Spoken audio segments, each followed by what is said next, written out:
नमस्कार प्रणाम। हम राघवेंद्र, स्वागत बा आप सबके इन खबर के भोजपुरी चैनल पे। भैया, अगर उत्तर प्रदेश में बिजली चोरी आप सबे कर रहल बानी तब एकदम तैयार हो जाई।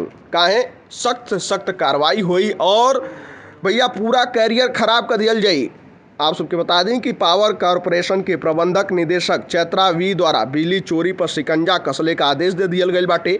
उनके द्वारा साफ कईल गईल कि बिजली चोरी करे वाला और मीटर से छेड़छाड़ करे वाला लोग के माफिया घोषित कईल जाई। उनके द्वारा साफ कईल गईल कि लाइन लॉस के 100% रोकल जाओ। लापरवाही करे वाला अफसर के खिलाफ सख्त कार्रवाई कैले के भी आदेश दे दियल गईल। कॉरपोरेशन के एमडी रविवार के रामपुर पहुंचली, जहां उनके द्वारा बिजली अफसरन के साथ बैठक कईल गईल। उनके द्वारा बिजली चोरी से लेकर राजस्व वसूली के समीक्षा कईल गईल। सभी अधिशासी अभियंता के उपखंड अधिकारी के बिजली चोरी रोके खातिर सख्त निर्देश दियल गईल।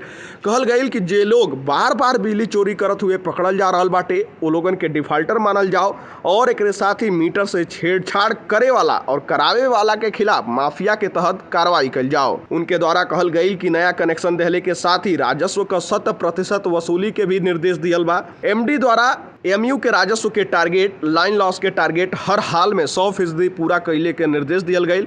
एकरे साथ ही समर प्लान के तहत बिजनेस प्लान के कार्य के 20 जून तक कंप्लीट कैले का आदेश दे दियल गईल बाटे। ए मौका पर मुख्य अभियंता मुरादाबाद जोन के एनके मिश्रा, अधीक्षण अभियंता राजीव गर्ग समेत कई उपखंड अधिकारी मौजूद रहे लोग। फिलहाल जानकारी में इतना ही। देश दुनिया से जुड़ल तमाम खबर देखे खातिर आप सब जुड़ल इन खबर भोजपुरी के साथ। तब तक खातिर नमस्कार।